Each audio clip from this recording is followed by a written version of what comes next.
এই নতুন বছরটা আমরা যেন বেশি বেশি আল্লাহর শুকরিয়া দিয়ে নতুন বছরটাকে সমৃদ্ধ করতে পারি, বেশি বেশি যেন আল্লাহর ইবাদত করতে পারি। নতুন বছরে আমরা শপথ নেই, আমরা যেন অন্তরে হিংসা লালন না করি, বিদ্বেষ লালন না করি, আমরা নিজেরা নিজেরা যেন কাদা ছোড়াছুরি না করি, আমরা যেন মিলেমিশে একসাথে একাকার হয়ে যাই। আল্লাহ তুমি কবুল করো, আমরা পড়ি আমিন। 60টা জিনিস মানুষ মরে যাওয়ার পরে তার কবরে পৌঁছতে থাকে। ইন্না মিম্মা ইয়ালহাকুল মুমিন মিন হাসানাতিহি বা'দা মাউতিহি। মানুষ মরে যাওয়ার পরেও যে 60টা জিনিস তার কবরে পৌঁছায় তার মধ্যে একটা হচ্ছে মসজিদান বানাহু। সে যে মসজিদ বানিয়ে গিয়েছে ওই মসজিদের সওয়াব। সুবহানাল্লাহ পড়ে।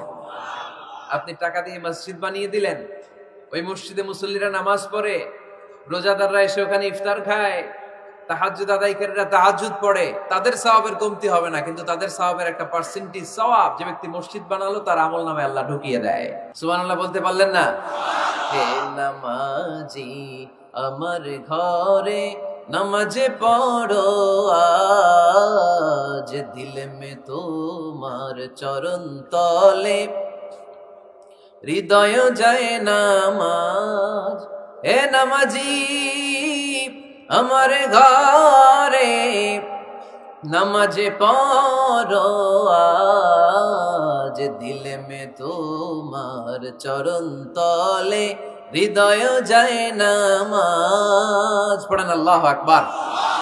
কি সুন্দর লিখেছেন কাজী নজরুল ইসলাম। মসজিদ কেমন যেন মসজিদ তার নিজের ভাষায় আল্লাহর কাছে কেঁদে কেঁদে ফরিয়াদ জানায়, আল্লাহ নামাজিরা আমার ঘরে আসে না, কি সুন্দর টাইলস, কি সুন্দর মুসল্লা, কি সুন্দর এয়ার কন্ডিশন, সব আছে কিন্তু মুসল্লি নাই, ঠিক কিনা?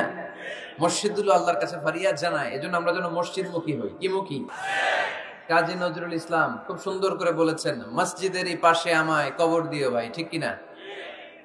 মসজিদেরই পাশে আমায় কবর দিও ভাই, যেন গড়ে হতে মুয়াজ্জিনের আযান শুনতে পাই। আমার গোরের পাশে দিয়ে ভাই নামাজিরা যাবে, পবিত্র সেই পায়ের ধ্বনি এ বান্দা শুনতে পাবে। গোরা যাব হতে গুনাহগার পাইবে রেহাই, মসজিদেরই পাশে আমায় কবর দিও ভাই। কত মানুষ নামাজি ভাই মসজিদাঙ্গিহীনাতে, আল্লাহর নামের জিকির করে লুকিয়ে গভীর রাতে। আমি তাদের সাথে ওই আল্লাহর নাম জপতে চাই, আল্লাহর নাম জপতে চাই। পড়েন সবাই, মসজিদেরই পাশে আমায় কবর দিও ভাই, যেন গড়ে হতেও মুয়াজ্জিনের আযান শুনতে পাই। চিল্লায় পড়তে হবে আমিন। কি দরদ ছিল আমাদের জাতীয় কবি কাজী নজরুল ইসলামের, মসজিদের পাশে আল্লাহ তুমি আমার কবর দিও। আল্লাহ এই দোয়াটা কবুল করে নিয়েছে, ঠিক কিনা? আপনার কবরের পাশে মসজিদ আছে না নাই? আছে। এজন্য মসজিদের সাথে সম্পর্ক জুড়ে দেওয়া এটা ইমানদারের আলামত, আর মসজিদকে ঘৃণা করা এটা মুনাফিকের আলামত। এজন্য আমরা যেন আমাদের হৃদয়টাকে মসজিদের সাথে জুড়ে দেই, মসজিদের সাথে যেন সুসম্পর্ক থাকে। মসজিদ সবার, মসজিদ নিয়ে দলাদলি নাই। দলাদলি আছে অনেক জায়গায়, হানাফি মসজিদ, আহলে হাদিস মসজিদ এরকম আমরা দেখি বা শুনি, এটা ঠিক না।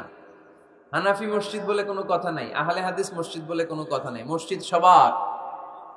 ছোট্ট খাট্ট বিষয় নিয়ে মসজিদে মারামারি, একজন হাত তোলে আরেকজন তোলে না, কিলাকিলি আছে না নাই? একজন বলে জোরে আমিন, আরেকজন আস্তে আমিন, মারামারি আছে না নাই? এগুলো কি মারামারি করার কোনো বিষয়? কথা বলেন। সালাতে ফরজ আছে, ওয়াজিব আছে, সুন্নাহ আছে। খেয়াল করে বুঝবেন, ফরজ যদি নষ্ট হয় সালাত ভঙ্গ হয়, you have to repeat your সালাহ। ওয়াজিব নষ্ট হলে সালাত ভঙ্গ হয় না, নতুন করে পড়া লাগে না, সেজদায় সাহু দিলেই সালাত আদায় হয়ে যায়। আর সুন্নাহ নষ্ট হলে নামাজ নষ্টও হয় না, নতুন করে পড়াও লাগে না, সেজদাও লাগে না, নামাজ আদায় হয়ে যায়। সুন্নাহ নষ্ট হলে এই যে হাত তোলা না তোলা এটা সুন্নাহ, আমিন জোরে বলা না বলা এটা কি সুন্নাহ, যেটা কোনো কারণে কেউ না করলেও তার নামাজ কবুল করে নিবে কে? আর এই সব সুন্নত লই আমগো দেশে গিলাগিলি, মৌলভীবাজারে মাশাআল্লাহ এগুলা নাই, এখানেও আছে। এগুলার অবসান ঘটুক, আমরা চাই কি চাই না? আর কত এই ছোটখাটো বিষয় নিয়ে আমরা এই বিভেদের প্রাচীর আর দেয়ালকে উঁচু করব আমাদের মাঝখানে? কবে আমরা ঐক্যের সিন্ডিকেট করব? কবে? আর কবে সাদা মনের মানুষ হব? কবে? আর কত? অনেক হয়েছে, আর না, এবার থামেন। বিভেদের প্রাচীরকে ভেঙে চুড়িয়ে দেন, ঐক্যের এমন সিন্ডিকেট গড়তে হবে যাতে কোনো অপশক্তি ঐক্যকে ভাঙতে না পারে, বানচাল করতে না পারে। চিল্লায় বলেন ঠিক কিনা? এজন্য মিউচুয়াল রেসপেক্টের দরকার, পারস্পরিক শ্রদ্ধাবোধ সব ক্ষেত্রে, রাজনীতিতে, সামাজিক অ্যাক্টিভিটিসে আমাদের আলেম ওলামাদের মধ্যে পারস্পরিক শ্রদ্ধাবোধের দরকার, মিউচুয়াল রেসপেক্ট। কেউ কাউরে রেসপেক্ট করে না, আমি যেটা বুঝছি এটাই সব, বাকি সব হারাম, এরকম বলে না অনেকে?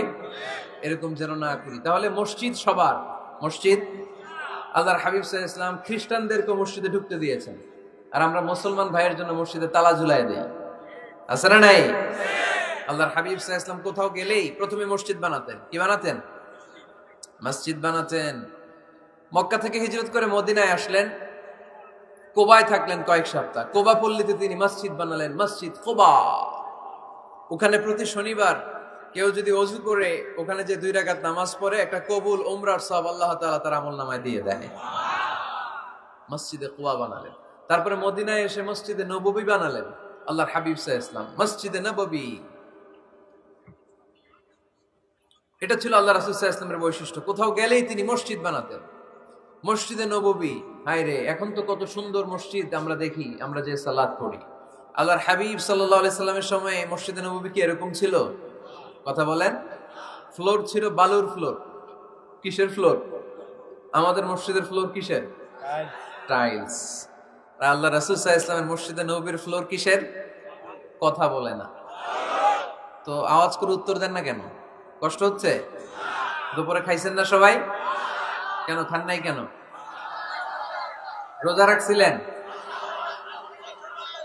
হ্যাঁ, ফজর বাদে আইছি। আচ্ছা ঠিক আছে, ঠিক আছে, আচ্ছা আচ্ছা। সাউন্ড নাই, কথা শোনা যায় না, তো এটা শুনলা কেমনে? জিজ্ঞেস করলাম কথা শোনা যায় না, কয় না, তো এটা শুনলা কি করে? মানে অল্প শোনা যায়, তাই তো? একটু পরে আমার বিদায় ঘন্টা বাজবে, আমি চলে যাব। এই তোমরা ডিস্টার্ব করতে করতে আমার সময় শেষ। তোমরা ডিস্টার্ব করলে তোমাদের লস, আমি আমার টাইমের 1 মিনিট বেশি যেতে পারবো না, কারণ এখানে আসরের সালাতের আজান শুরু হয়ে যাবে, এরপরে কোনো কথা নেই। আর বক্তব্য লম্বা করা এটা বেদাত। এই বেদাতকে আমি সুন্নাতের মধ্যে আনতে চাচ্ছি। একটা সময়ে একেবারে কমায় নিয়ে আসবো। এত প্রোগ্রামও আমি করতে চাই না। আমি ঘোষণা দিয়েছি আগামী বছরে সারা বাংলাদেশে আমার প্রোগ্রাম হবে 50টা। কয়টা? 50টা। এরপরের বছর 30টা, এরপরের বছর 20টা। বিভাগীয় প্রোগ্রাম করলেই চলবে আমার। এক এক বিভাগে যে 2 দিন 3 দিন খালাস। এত দরকার নেই, এত লম্বা চূড়ার বক্তব্যের দরকার নেই। আধা ঘন্টা চুপ করে শুনেন, কয়েকটা মেসেজ ড্রপ করি, take it with you to your home, then practice and apply in the society. নিয়ে যান, আমল করেন, সমাজে কাজে লাগান, সমাজটা আলোকিত করে দিবে কে? খুতাবুকুম তাবিলা সালাওয়াতুকুম কাসীরা। আল্লাহর হাবিব সাল্লাল্লাহু আলাইহি ওয়াসাল্লাম বললেন, কিয়ামতের একটা আলামত, কিয়ামতের আগে তোমাদের বক্তব্য হয়ে যাবে লম্বা, সালাত হয়ে যাবে খাটো। সালাতের পরে তাসবিহ পড়তে চায় না লোকজন, ব্যস্ত, মহা ব্যস্ত, সুপার বিজি। কোত্থেকে আসলে এই ব্যস্ততা? আপনি রবের সাথে মুনাজাত, না যাই ইউনাজি মুনাজাত, আপনার রবের সাথে একাকী নীরবে কথা বলতে মনে চায় না আপনার? এত তাড়াহুড়ো কিসের?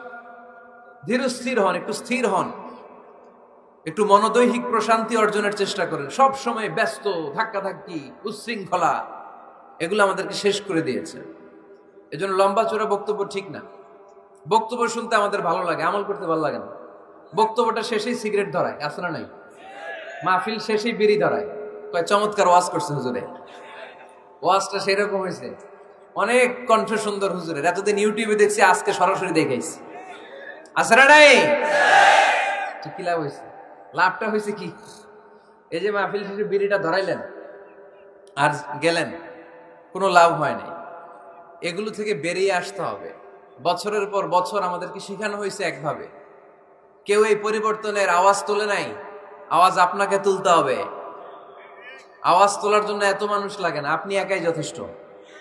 আপনি দাঁড়ান না সামনে, দেখবেন আপনার সামনে কেউ টিকে থাকতে পারবে না, ঠিক কিনা? কিন্তু আপনার শক্ত সিদ্ধান্ত লাগবে, পরিবর্তনের জন্য শক্ত মানসিকতা লাগবে যে আমি পরিবর্তন করতে চাই। We have to change. যুগ জামানা পাল্টে দিতে চাই না অনেকজন। এক মানুষই আনতে পারে জাতির জাগরণ। এক মানুষই বিপদকালে বাঁচায় কাফেলায়, ক্ষুদ্র ডিঙ্গি বাঁচায় জাহাজ অসীম দরিয়ায়। এজন্য আপনার শক্ত সিদ্ধান্ত পারে আপনার মৌলভীবাজারটাকে দেশের শ্রেষ্ঠ জেলা, শ্রেষ্ঠ থানা হিসেবে আল্লাহর কাছে কবুল করতে, ঠিক কিনা? এই জন্য লম্বা চূড়া আলোচনা ঠিক না। ছোটখাটো অল্প কয়েকটা মেসেজ নিয়ে যেতে পারলেই that's enough. One of the minor signs before the day of judgment, your Islamic lectures will be very longer and your salah 5 times a day will be shorter. কিয়ামতের আগে বক্তব্য লম্বা, নামাজ খাটো, তাসবিহ পড়ে না, ব্যস্ত, মহাব্যস্ত। এই মহাব্যস্ততা ছাড়েন, কোরআন সুন্নাহর দিকে ফিরে আসেন। বরকত দিবে কে? বিশ্বনবীর মসজিদে নববীর ফ্লোর বালুর ফ্লোর ছিল, আমাদের ফ্লোর টাইলস। আল্লাহর হাবিব সাল্লাল্লাহু আলাইহি ওয়াসাল্লামের মসজিদে বালি নিচে, এই বালিতেই নামাজ পড়তেন। বৃষ্টি হলে কাদামাটি হয়ে যেত, কাদামাটিতেই সেজদা করতেন। সেজদা করলে কাদার মাটি আল্লাহর হাবিব সাল্লাল্লাহু আলাইহি ওয়াসাল্লামের নাকে আর কপালে লেগে যেত। তিনি সালাম ফিরিয়ে সাহাবাদের দিকে মুখ ফিরিয়ে বসলে দেখতেন প্রতিটা সাহাবীর নাকে আর কপালে কাদার মাটি মিশে আছে। তার মানে প্রিয় নবী সাল্লাল্লাহু আলাইহি ওয়াসাল্লামের মসজিদে নববী ছিল কাঁচা, কিন্তু মুসল্লি ছিল পাকা। আমাদের মসজিদগুলা হয়েছে পাকা, কিন্তু মুসল্লি কাঁচা, ঠিক কিনা? ফজরের সালাতে মানুষ নাই। ইমাম সাহেব আছেন কে কে এলাকায়? দেখি ইমাম, মসজিদের ইমাম, মাশাআল্লাহ। আপনাদের এখানে ওই মসজিদে ফজরের নামাজে কয় কাতার হয়? 5 জন 6 জন? কেনে এত কম? কেনে? হ্যাঁ, আসে না, আসতে চায় না লোকজন। তো এই যে 5-6 জন ফজরের সালাতে, কল্পনা করতে পারেন ফজরের সালাতে এত কম লোক। যেদিন ফজরের জামাতের দৃশ্য আর জুমার নামাজের দৃশ্য একরকম হয়ে যাবে, ওই দিনই বাংলাদেশে ইসলাম কায়েম হয়ে যাবে। এখন স্লোগান তুলে বিপ্লব বিপ্লব, ইসলামে বিপ্লব। আর ফজরের সময় আমি কম্বলের ভিতরে, আছে না নাই? কোনো বিপ্লব হবে না। ফজরের নামাজ জামাতে পড়ুন, সকালটারে বরকতময় করে দিবে কে? আল্লাহর হাবিব সাল্লাল্লাহু আলাইহি ওয়াসাল্লামের মসজিদ ছিল সবার জন্য উন্মুক্ত, এখানে সবাই আসতে পারত। এজন্য মসজিদ হবে সবার। আমরা মসজিদের আবাদকারী হতে চাই। এজন্য রাব্বুল আলামিন বলেন, ইন্নামা ইয়া'মুরু মাসাজিদাল্লাহি মান আমানা বিল্লাহি ওয়াল ইয়াউমিল আখির ওয়া আকামাস সালাতা ওয়া আতাজ যাকাতা ওয়া লাম ইয়াখশা ইল্লাল্লাহ فعسى أولئك أن يكونوا من المهتدين। সুবহানাল্লাহ পড়েন। রব্বুল আলামিন বললেন মসজিদের আবাদকারী হবে তারা যারা আল্লাহর প্রতি ঈমান আনে, আখিরাতের প্রতি ঈমান আনে, যারা সালাত কায়েম করে, যারা যাকাত আদায় করে, যারা দুনিয়ার কাউকে ভয় পায় না, ভয় পায় একজনকে। চিল্লায় বলেন তিনি কে? যাদের হৃদয়ে আছে আল্লাহর ভয়, তারা কবু পথ ভুলে যায় না। আল্লাহর প্রেম ছাড়া এই দুনিয়া কারো কাছে কোনো কিছু চায় না, ঠিক কিনা? তাহলে যারা মসজিদের আবাদকারী এরা ভয় পায় একজনকে, চিল্লায় বলেন তিনি কে? মসজিদের আবাদকারীদের প্রথম গুণ, তারা আল্লাহ বিশ্বাস করে, তারা আখিরাতে বিশ্বাস করে, তারা সালাত কায়েম করে, তারা যাকাত আদায় করে, তারা আল্লাহ ছাড়া পৃথিবীর কাউরে ভয় পায় না। আল্লাহ বলেন ফাআসা উলাইকা আইয়াকুনু মিনাল মুহতাদিন। আশা করা যায় তারাই হলো হেদায়েতের রাস্তার উপরে আছে, ঠিক কি না? তারাই মসজিদের আবাদকারী, যারা মসজিদে যায়, সালাত আদায় করে। এখন মসজিদের আবাদকারী আপনি হতে চান, আপনি মসজিদে যান না, আপনি আবাদকারী হতে পারবেন? মসজিদের অনেক সভাপতি আছে, মসজিদে যায় না, আছে না নাই? মৌলভীবাজারে এই সমস্যা বোধহয় নাই। মসজিদের সেক্রেটারি মসজিদে যায় না, আছে না নাই? তাহলে হইলো, এটা হইলো, এটা মেনে নেওয়া যায়? এজন্য সভাপতি সাহেবরা, আপনি কষ্ট করে মসজিদ বানিয়েছেন, মসজিদে যাবেন। এই কথা বলেন কেন? এত দিকে বিশৃঙ্খলা হইলে কেমন হবে? বসেন আর অল্প কয়েক মিনিট। সভাপতি সাহেব আপনি মসজিদে যাবেন, সেক্রেটারি সাহেব আপনি মসজিদে যাবেন, তাহলে আপনি সঠিক মসজিদের আবাদকারী হবেন, ঠিক কিনা? আমরা মসজিদের আবাদকারী হতে চাই ইনশাআল্লাহ। পড়েন উমরানুল মাসাজিদ। মসজিদের আবাদ কি করে করতে হয়? মসজিদ আবাদ করার এক নাম্বার মাধ্যম হচ্ছে মসজিদ নির্মাণ করা। কি করা? নির্মাণ করা। খেয়াল করবেন, আল্লাহর হাবিব সাল্লাল্লাহু আলাইহি ওয়াসাল্লাম বলেছেন, মান বানা মসজিদান মিন মালিহি ফিদ দুনিয়া বানাল্লাহু লাহু বাইতান ফিল জান্নাহ। যে ব্যক্তি নিজের পকেটের টাকা খরচ করে দুনিয়াতে মসজিদ বানায়, আল্লাহ তাআলা তার জন্য জান্নাতে ঘর বানায়। 60টা জিনিস মানুষ মরে যাওয়ার পরে তার কবরে পৌঁছতে থাকে। ইন্না মিম্মা ইয়ালহাকুল মুমিন মিন হাসানাতিহি বা'দা মাউতিহি। মানুষ মরে যাওয়ার পরেও যে 60টা জিনিস তার কবরে পৌঁছায়, তার মধ্যে একটা হচ্ছে মসজিদান বানাহু। সে যে মসজিদ বানিয়ে গিয়েছে, ওই মসজিদের সওয়াব। সুবহানাল্লাহ পড়ে। আপনি টাকা দিয়ে মসজিদ বানিয়ে দিলেন, ওই মসজিদে মুসল্লিরা নামাজ পড়ে, রোজাদাররা এসে ওখানে ইফতার খায়, তাহাজ্জুদ আদায়কারীরা তাহাজ্জুদ পড়ে, তাদের সওয়াবের কমতি হবে না, কিন্তু তাদের সওয়াবের একটা পার্সেন্টেজ সওয়াব যে ব্যক্তি মসজিদ বানালো তার আমলনামায় আল্লাহ ঢুকিয়ে দেয়। এজন্য বেশি বেশি মসজিদ বানাতে রাজি আছেন তো? তাহলে মসজিদ আবাদ করার প্রথম মাধ্যম হচ্ছে মসজিদ বানানো। 2 নাম্বার মাধ্যম হচ্ছে মসজিদে যে জামাতে সালাত আদায় করা। জামাতে সালাতুল জামাআ তাফদুলু সালাতাল ফাযযি বি27 দারাজা। ঘরে নামাজ পড়লে, একা একা পড়লে যেই সওয়াব, জামাতে পড়লে 27 গুণ বেশি সওয়াব। সুবহানাল্লাহ বলতে পারলেন না? হে নামাজি আমার ঘরে নামাজে পড়ো আজ, দিল মে তোমার চরণ তলে হৃদয় যায় নামাজ। হে নামাজি আমার ঘরে নামাজে পড়ো আজ, দিল মে তোমার চরণ তলে হৃদয় যায় নামাজ। পড়েন আল্লাহু আকবার। কি সুন্দর লিখেছেন কাজী নজরুল ইসলাম। মসজিদ কেমন যেন মসজিদ তার নিজের ভাষায় আল্লাহর কাছে কেঁদে কেঁদে ফরিয়াদ জানায়, আল্লাহ নামাজিরা আমার ঘরে আসে না, কি সুন্দর টাইলস, কি সুন্দর মুসল্লা, কি সুন্দর এয়ার কন্ডিশন, সব আছে কিন্তু মুসল্লি নাই, ঠিক কিনা? মসজিদগুলো আল্লাহর কাছে ফরিয়াদ জানায়। এজন্য আমরা যেন মসজিদ মুখী হই। কি মুখী? আওয়াজ করে বলতে হবে, কি মুখী? মসজিদ মুখী। তাহলে মসজিদ আবাদের 1 নাম্বার পদ্ধতি মসজিদ বানানো। 2 নাম্বার মসজিদে বেশি বেশি যে জামাতে সালাত আদায় করা। 3 নাম্বারে মসজিদের সাথে সম্পর্ক জুড়ে দেওয়া, হৃদয়টা যেন সবসময় মসজিদের সাথে লেগে থাকে। আল্লাহর হাবিব সাল্লাল্লাহু আলাইহি ওয়াসাল্লাম বললেন, সাবআতুন ইউযিল্লুহুমুল্লাহু ফি যিল্লিহি ইয়াওমা লা যিল্লা ইল্লা যিল্লু। 7 শ্রেণীর ব্যক্তিকে আল্লাহ তাআলা কিয়ামতের দিন আরশের নিচে ছায়া দিবে, যেদিন আল্লাহর আরশের ছায়া ছাড়া কোনো ছায়া পৃথিবীতে থাকবে না। সেই দিনটা কি এই দিনের মতো? কিয়ামতের দিনটা আজকের এই দিনের মতো হবে? 50,000 বছর হবে। এটা লেন্থ, এটা ডিউরেশন। কাআন সাফসাফা লা তারা ফিহা ইওয়াজা ওয়ালা আমতা। লেভেল প্লেইং ফিল্ড, তামার জমিন। একটু কল্পনা করেন তো ওই দিনটা কত ভয়ঙ্কর। বাবা ছেলেরে চিনবে না ওই দিন, ছেলে বাবারে চিনবে না, স্ত্রী স্বামীকে চিনবে না, স্বামী স্ত্রীকে চিনবে না, পীর সাহেব মুরিদ চিনবে না, মুরিদ পীর সাহেবকে চিনবে না, নেতা কর্মীকে চিনবে না, কর্মী নেতাকে চিনবে না। হায় হায়, ইয়া নাফসি ইয়া নাফসি বলে কাঁদবে। সূর্যটা মাথার কাছে চলে আসবে, সূর্যের তাপে মাথার মগজগুলো গলে গলে নাকের ছিদ্র আর কানের ছিদ্র দিয়ে টপ টপ করে বেয়ে বেয়ে পড়বে। তৃষ্ণায় মানুষগুলো পাগল পাড়া, জিহ্বাটা বের হয়ে নাভি পর্যন্ত ঝুলতে থাকবে। সেদিন সবাই পাগলের মতো ছুটতে থাকবে, কোনো ছায়া নাই আল্লাহর আরশের ছায়া ছাড়া। আল্লাহর হাবিব বললেন, 7 শ্রেণীর ব্যক্তিকে আল্লাহ তাআলা আরশের নিচে ছায়া দিবেন। এর মধ্যে 1 শ্রেণীর ব্যক্তি, রাজুলুন কলবুহু মুআল্লাকুন বিল মাসাজিদ। ওই ব্যক্তি যার হৃদয়টা সবসময় আল্লাহর মসজিদের সাথে লেগে থাকে। মসজিদের সাথে যার হৃদয় লেগে থাকে তাকে আরশের নিচে ছায়া দিবে কে? এজন্য মসজিদের সাথে যেন আমাদের হৃদয়গুলো লেগে থাকে। অনেকেই দেখবেন এত ভালো নামাজে, জোহর পরে টেনশন করে আসরটা কই পড়বো, আসর পরে চিন্তা করে মাগরিবের সময় আমি কোথায় থাকবো, মাগরিবের সময় টেনশন, ইস এশাটা হয়ে গেলেই তো শেষ। এরকম লোক আছে না নাই? এদেরকে সেই কঠিন ভয়াবহ দিনে আরশের নিচে ছায়া দিবে কে? তারপরে মসজিদ আমাদের 4 নাম্বার পদ্ধতি, মসজিদকে পরিচ্ছন্ন রাখা, মসজিদকে ঝাড়ু দেয়া।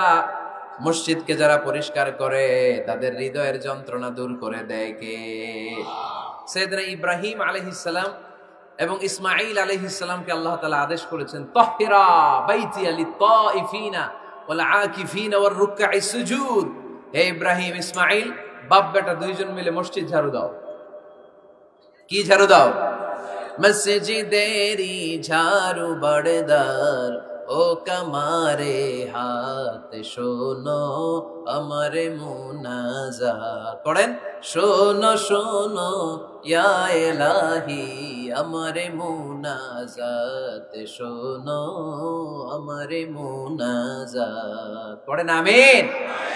মসজিদ ঝাড়ু দেওয়া মসজিদ আবাদের অন্তর্ভুক্ত। আপনারা কেউ কোনোদিন মসজিদ ঝাড়ু দিয়েছেন নাকি? কে কে দিয়েছেন দেখি? সবাই? সবাই মসজিদের খাদেম? মাশাআল্লাহ। আমিও দিছি মসজিদ ঝাড়ু, অনেক দিছি।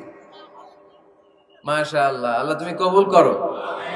যাদের হৃদয়ে বড় জ্বালা, ফ্যামিলিতে সুখ নাই, শান্তি নাই, তারা হৃদয়ে প্রশান্তি আনতে চাইলে এতিমখানায় যাবেন, এতিমের মাথায় হাত বুলিয়ে দিবেন, এতিমের মুখে খাবার তুলে দিবেন। আপনার হৃদয়টারে নরম করে দিবে কে? আল্লাহর ঘর মসজিদে যাবেন, নিজ হাতে মসজিদটারে একটু পরিষ্কার করে দিবেন, আপনার জীবনটারে উজালা করে দিবে কে? তাহলে এগুলো করার মাধ্যমে আমরা মসজিদের আবাদ করতে চাই। আমরা মসজিদের আবাদকারী হতে চাই কি চাই না? আল্লাহর ঘর মসজিদ আবাদ করার মতো শ্রেষ্ঠ কাজ পৃথিবীতে হতে পারে না। এই মসজিদের কিছু আদব আছে, আল্লাহ রাসূল সাল্লাল্লাহু আলাইহি ওয়াসাল্লাম বলেছেন এই আদবগুলো মেনটেন করে যেন আল্লাহর ঘর মসজিদের সাথে আমরা ব্যবহার করি। মসজিদের 1 নম্বর আদব হচ্ছে মসজিদে ওযুর সাথে প্রবেশ করা। কিসের সাথে? ওযু করে পরিচ্ছন্ন হয়ে মসজিদে প্রবেশ করা। এজন্য অপবিত্র অবস্থায় গোসল ফরজ, এরকম অবস্থায় মসজিদে ঢোকা যাবে? কথা বলেন, ঢোকা যায়? যেই নারীদের মাসিক চলতেছে, মেনস্ট্রুয়েশনাল পিরিয়ড চলতেছে, ওই নারীদের পক্ষে মসজিদে ঢোকা জায়েজ আছে? নাই। তাহলে এটা হলো 1 নম্বর আদব। মসজিদে ঢোকার সময় কি করে ঢুকবো? ওযু করে। আওয়াজ করে বলেন, কি করে ঢুকবো? ওযু করে। 2 নম্বর আদব হচ্ছে মসজিদে যাওয়ার সময় সবচেয়ে ভালো জামাটা পরে যাব, সবচেয়ে ভালো পাঞ্জাবিটা পরে যাব। জানতো আপনারা? না সবচেয়ে সিরাটা পরে যান? হ্যাঁ, অনেকের নামাজের জন্য একটা পুরান জামা আছে, সিরা পাড়া, এদিকে হাত উঠালে এদিকে দেখা যায়, আছে না নাই? সবচেয়ে সিরা পাড়াটা রাখে নামাজের জন্য, কপাল পোড়া। আর সুন্নতে খাতনার অনুষ্ঠানে গেলে মাশাআল্লাহ লেহেঙ্গা গায়ে দেয়া যায়, আছে না নাই? না, আপনি ইবাদতের জন্য সবচেয়ে সুন্দর জামাটা রাখবেন। এজন্য রাব্বুল আলামিন বলেন, ইয়া বানি আদম খুযু যিনাতাকুম ইনদা কুল্লি মাসজিদ। ও বনি আদম, তুমি যখন আল্লাহর ঘর মসজিদে ঢুকবা, ও বনি আদম, তুমি যখন নামাজের মুসল্লায় দাঁড়াবা, তোমার সবচাইতে দামি, সবচাইতে সুন্দর জামাটা গায়ে দিয়ে তুমি নামাজে দাঁড়াও। ঠিক কি না? তাহলে এখন মসজিদে যাওয়ার সময় কি গায়ে দিয়ে যাবেন বলেন? খিতা করবাই? হ্যাঁ, মাশাআল্লাহ। হ্যাঁ, সবচেয়ে ভালো কাপড়টা আয়রন করে পারফিউম মেখে তারপরে আমরা যাব। রাজি আছেন তো? 3 নম্বর আদব হচ্ছে মসজিদে ঢোকার সময় বাম পা দিয়ে ঢুকতে হয়।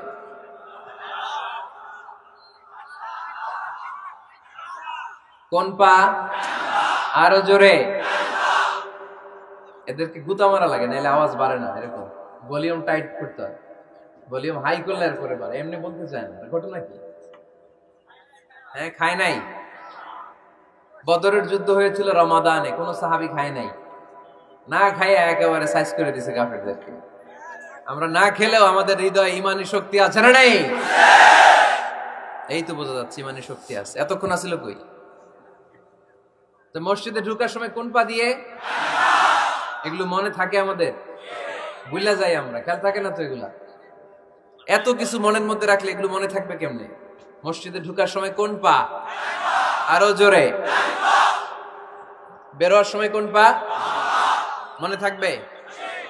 মসজিদে যখন ঢুকবেন ডান পা দিয়ে ঢুকবেন, আর দোয়া পড়বেন, আউযু বিল্লাহিল আযীম ওয়া বিওয়াজহিল কারীম ওয়া সুলতানিহিল কদীম মিনাশ শাইতানির রাজীম। বিষ্ণু সাল্লাল্লাহু আলাইহি ওয়াসাল্লাম বললেন, যে ব্যক্তি মসজিদে ঢোকার সময় এই দোয়াটা পড়বে, শয়তান আফসোস শুরু করে, সে বলে, হায় হায়, আজকের দিনের জন্য, সারা দিনের জন্য তো তুই আমার ওয়াসওয়াসা থেকে বেঁচে গেলি, আজকের সারা দিনের জন্য তোরে আমি হারালাম, আজকের সারাটা দিন আল্লাহর পক্ষ থেকে প্রোটেকশন নিয়ে তুই বেঁচে গেলি, আজকের জন্য যা, কালকে তোরে আমি ধরবো। এজন্য এই দোয়াটা পড়ার দরকার আছে না? আউযু বিল্লাহিল আযীম ওয়া বিওয়াজহিল কারীম ওয়া সুলতানিহিল কাদীম মিনাশ শাইতানির রাজীম। চারটা বাক্যের দোয়া। মুখস্থ করতে কষ্ট হলে যে ইউটিউবে চলে যাবে আজকেই, ওখান থেকে শুনে আপনারা মুখস্থ করে নেবেন, এই দোয়াটা পড়বেন, তাহলে ওই দিনের জন্য শয়তানের ওয়াসওয়াসা, টেম্পটেশন, প্রভোকেশন থেকে আপনি আল্লাহ তাআলার প্রোটেকশনে চলে গেলেন। সুবহানাল্লাহ পড়েন। তারপরে আল্লাহর হাবিব বললেন, ঢোকার আগে আমারে সালাম দাও। পড়বেন, আসসালামু আলাইকা আইয়ুহান নাবিয়্যু ওয়া রাহমাতুল্লাহি ওয়া বারাকাত। এই দুইটা জিনিস যখন করে ফেললেন, তখন ডান পা দিয়ে পড়বেন, আল্লাহুম্মা আফতাহ লি আবওয়াবা রাহমাতিক। সুবহানাল্লাহ পড়েন। আল্লাহুম্মা আফতাহ লি, ও আল্লাহ আমার জন্য তুমি খুলে দাও, আবওয়াবা রাহমাতিক, তোমার রহমতের দরজা। তার মানে মসজিদে ঢুকলে রহমত পাওয়া যায় কি যায় না? মসজিদে ঢুকলে পাওয়া যায় রহমত, মসজিদের বাইরে রহমতের কথা আল্লাহ বলে নাই, মসজিদের ভিতরে রহমত। কোথায় রহমত? কোথায়? মসজিদের ভিতরে রহমত আছে না? তার প্রমাণ, মসজিদে ঢুকলেই শান্তি লাগে কেমন জানি, আর ঘুমে ধরে। মসজিদে ঘুমাইছেন কারা কারা দেখি? সবাই ঘুমাইছেন? আরে আমি কত ঘুমাইছি। জুমার নামাজের সময় যে কি ঘুম আসে, আসে আসে, কমন পড়ছে, একেবারে কমন পড়ে গেছে, ঘুম আসে। কারণ রহমত, রহমতের ঝিরি ঝিরি বাড়িধারা আল্লাহ তাআলা আরশের উপর থেকে নাজিল করতে থাকে, আর এই রহমতের কারণে হৃদয়টা প্রশান্ত হয়ে যায়, অনেকের ঘুমও চলে আসে, ঠিক কি না? এজন্য আল্লাহুম্মা আফতাহ লি আবওয়াবা রাহমাতিক, ও আল্লাহ তোমার রহমতের দরজাগুলো আমার জন্য খুলে দাও। এই দোয়া পড়লে রহমতের দরজা খুলে দেয় কে? আবার মসজিদ থেকে যখন বের হবেন, তখন কোন পা দিয়ে? জোরে বলেন। বাম পা দিয়ে কি পড়বেন? আল্লাহুম্মা ইন্নী আসআলুকা মিন ফাদলিক, ও আল্লাহ তোমার কাছে আমি তোমার পক্ষ থেকে ফদল চাই, মানে রিজিক চাই, রিজিক দেওয়ার মালিক কে? তার মানে খুব সোজা সাপটা কথা হচ্ছে, মসজিদের ভিতরে পাওয়া যায় রহমত, আর বাইরে পাওয়া যায় ফদল বা রিজিক। বাইরে পাওয়া যায় কি? রিজিক। মসজিদের ভিতরে রিজিক আছে, তার মানে সারাদিন মসজিদে বসে থাকলে রিজিক মিলবে? নামাজের সময় নামাজ পড়তে হবে, কাজের সময় কাজ করতে হবে, এটাই হচ্ছে ইসলামের বিধান। নামাজের সময় নামাজ, কাজের সময়। আমি প্রশ্ন করবো, আওয়াজ করে উত্তর দেন। নামাজের সময়, কাজের সময়, নামাজের সময়, কাজের সময়, এটা মনে থাকবে।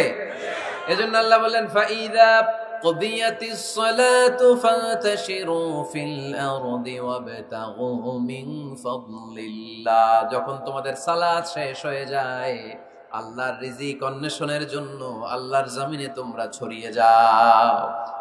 নামাজের সময় আসবেন, নামাজ শেষ বের হয়ে যান, ফান্তাশিরু ফিল আরদ, জমিনে ছড়িয়ে পড়ো। নামাজ শেষ, চেয়ারম্যান সাহেব চলে যাবে ইউনিয়ন পরিষদের ভেতরে, ছাত্ররা চলে যাবে হাই স্কুলে, মেম্বার অফ দ্য পার্লামেন্ট চলে যাবে সংসদে, সেনাবাহিনীর লোকেরা চলে যাবে ক্যান্টনমেন্টে, ব্যবসায়ীরা চলে যাবে তাদের বাজারে, সিএনজি ওয়ালারা সিএনজি নিয়ে ব্যবসা শুরু করবে, রাস্তায় নেমে যাবে, চিল্লায় বলেন ঠিক কিনা? এটাই ইসলামের বিধান। নামাজের সময় নামাজ, কাজের সময়। আচ্ছা, তাহলে প্রথম সুন্নাত পেলাম, পবিত্র হয়ে ঢুকবো, ভালো জামা পরে ঢুকবো, 2 নাম্বার। 3 নাম্বার, ঢোকার সময় কোন পা, বের হওয়ার সময়। 4 নাম্বার, মসজিদে ঢুকে 2 রাকাত। মসজিদে ঢুকে কয় রাকাত পড়েন আপনারা? তাহিয়াতুল মসজিদ, মসজিদে আপনি ওয়েলকাম জানাবেন, ঢুকেই 2 রাকাত পড়বেন, ওযু করলেই 2 রাকাত। আল্লাহর হাবিব সাল্লাল্লাহু আলাইহি ওয়াসাল্লাম মসজিদে নববীতে জুমার খুতবা দিচ্ছেন। খুতবা চলাকালীন সময়ে এক সাহাবী এসে মসজিদের মধ্যে বসে পড়লেন। আল্লাহর হাবিব সাল্লাল্লাহু আলাইহি ওয়াসাল্লাম সাহাবীরে বললেন, দাঁড়াও। সাহাবী দাঁড়ালেন। আল্লাহর নবী জিজ্ঞেস করলেন, কেন বসে বললা? 2 রাকাত পড়ছো নাকি? সাহাবী বলে, পড়ি নাই। বিশ্বনবী বললেন, তাহলে তাড়াতাড়ি 2 রাকাত নামাজ পড়ে বসে যাও। সুবহানাল্লাহ পড়ো। 2 রাকাত পড়ো নাই তো পড়ো, দাঁড়াও, তারপরে বসো। দেখেন, খুতবা চলাকালীন সময়ে আমাদের খতিবরা কখনো খুতবা থামায়? কথা বুঝেন নাই? জুমার খুতবা আপনারা শুনেন না? খুতবা চলতেছে, ওই মুহূর্তে ইমাম সাহেবরা কখনো খুতবা থামায়? মাঝখানে কোনো ঝামেলা হইলে থামায় না।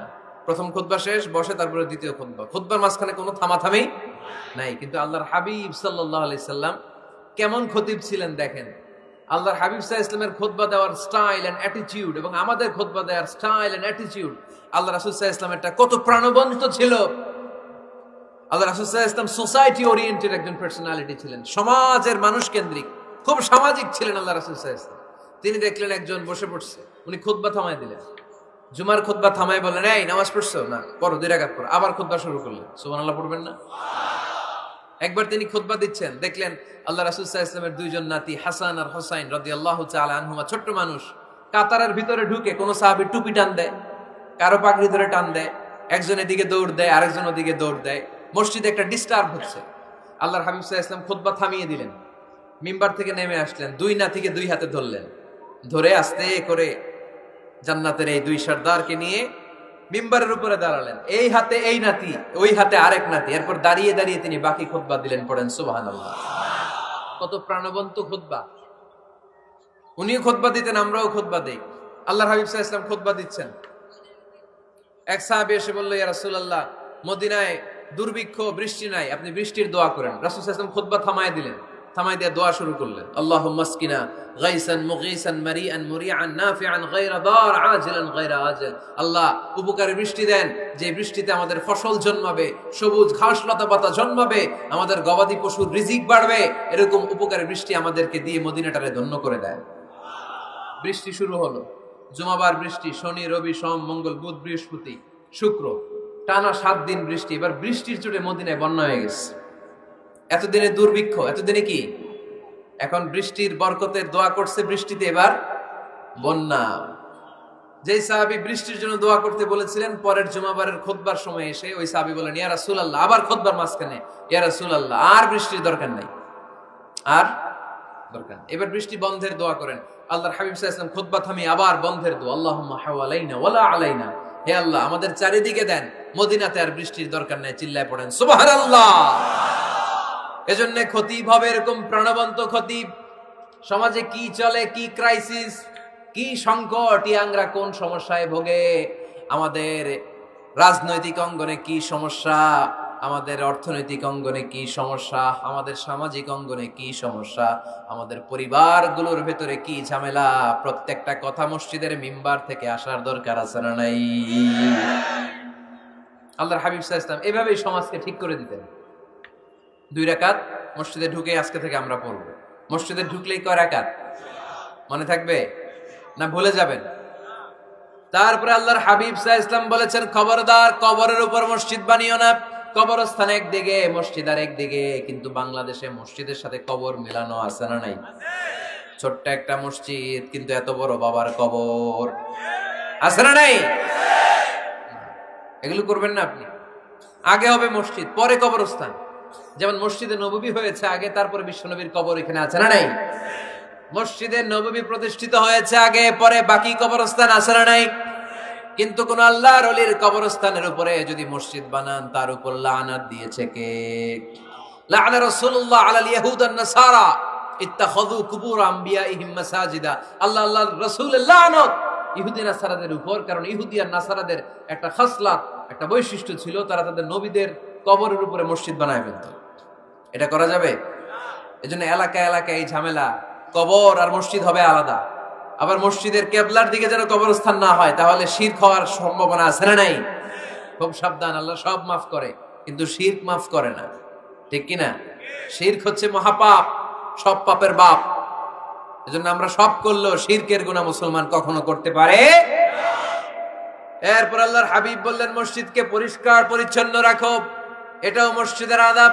মসজিদে আতর লাগিয়ে দেন, বাখর জ্বালিয়ে দেন। আপনাদের এই এলাকার মধ্যে তো বাখুরের অভাব নাই, আগরের অভাব নাই, ঠিক কিনা? গতকাল প্রোগ্রাম ছিল কই? সুজানগর, আগরের রাজধানী। আগর চিনেননি আপনারা? হ্যাঁ, এই যে দেহনেল উদ পারফিউম, আপনাদের এই যে মাহতাব সাহেবের আল হারামাইন, এরপরে যে আজমল কোম্পানি, এও আপনাদের এই মৌলভীবাজার এলাকার। এরকম অনেক কোম্পানি আছে দুবাই ভিত্তিক, গোটা বিশ্বে ওনারা ব্র্যান্ডিং করেছে। এগুলোর র ম্যাটেরিয়াল, কাঁচামাল যায় হচ্ছে আপনাদের মৌলভীবাজার থেকে। ছেলের বউ শাশুড়ির ওয়াজ গতকাল করছে, শুনে নিন। শাশুড়ি আর বৌমার কিলাকিলি, গতকালের ওয়াজের বিষয় ছিল কি? শাশুড়ি বৌমার কিলাকিলি কি করে থামাবেন, শুনে নিন। আচ্ছা ঠিক আছে, মুফতি সাহেবদের কাছ থেকে জেনে নেবেন এই প্রশ্ন। আমি উত্তর দিলে আবার কিলাকিলি লেগে যাবে বাংলাদেশ, কিলাকিলির দরকার নেই। সম্মানিত ভাইয়েরা, মসজিদ পরিষ্কার পরিচ্ছন্ন রাখবেন, এই বাখুর জ্বালাবেন, দেহিনুল উদ, এই পারফিউম গুলো ছড়িয়ে দিবেন। মসজিদের মধ্যে অনেক মসজিদে দুর্গন্ধ আছে না নাই? এই কার্পেটের মধ্যে ময়লা, পরিষ্কার করে না। আল্লাহর হাবিব সাল্লাল্লাহু আলাইহি ওয়াসাল্লাম বলেছেন, খবরদার।